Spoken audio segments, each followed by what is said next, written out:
Ойғыр ауданының әкімшілігі.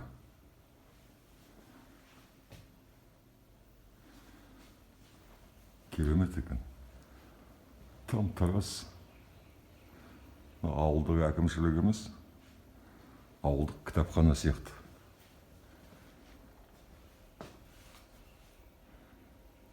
Әрине ардагерлер кеңесі. Олсыз бізде болмайды ардагерлер кеңесі. Осы ардагерлер кеңесі қаншасын көрдім. Жақтыртпаймын осы ардагерлер кеңесі деген.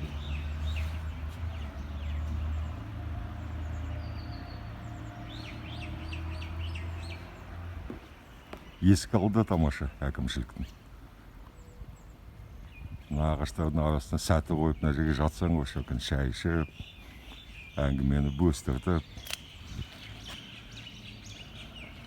біздің рәміздеріміз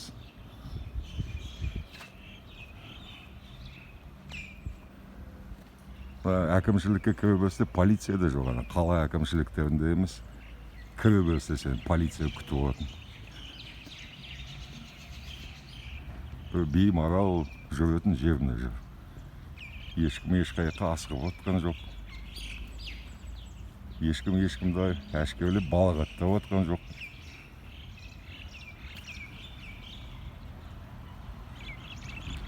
Әкімшілікке кіре берсе мынандай кішігірім архитектурлық пошымдарды қойып қойыпты. Мынаны көріп тұр. Әкімшілігіміз ғашықтар сарайына келгенде болсын.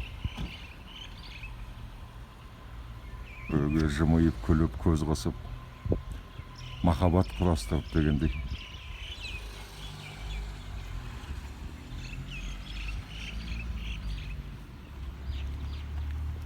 Ар жағы балабақша ма? Әкімшілігі осы. Орталық көшесі. Шонжы. Білмедім, маған өзіме ұнайды осындай Қазақстанның осындай кішкентай аудан аумақтары. Жақсы көрем осындай жерлерге барып, жергілікті халықпен сөйлесуге.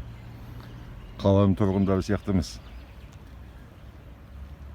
Қашқалақтап, уақыт жоқ деп, қуыстанып атқан ешқайсы жоқ.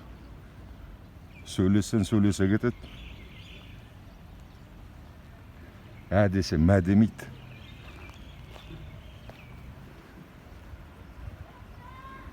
Не дейді, не қойған өже. Не порковать деп қойып. Дұрыс енді әкімшілік болғасын әрине порковать етуге болмайды. Бірақ осына не қазақша емес, не орысша емес, қазақша жазсамай ма? Порковать етуге болмайды деп.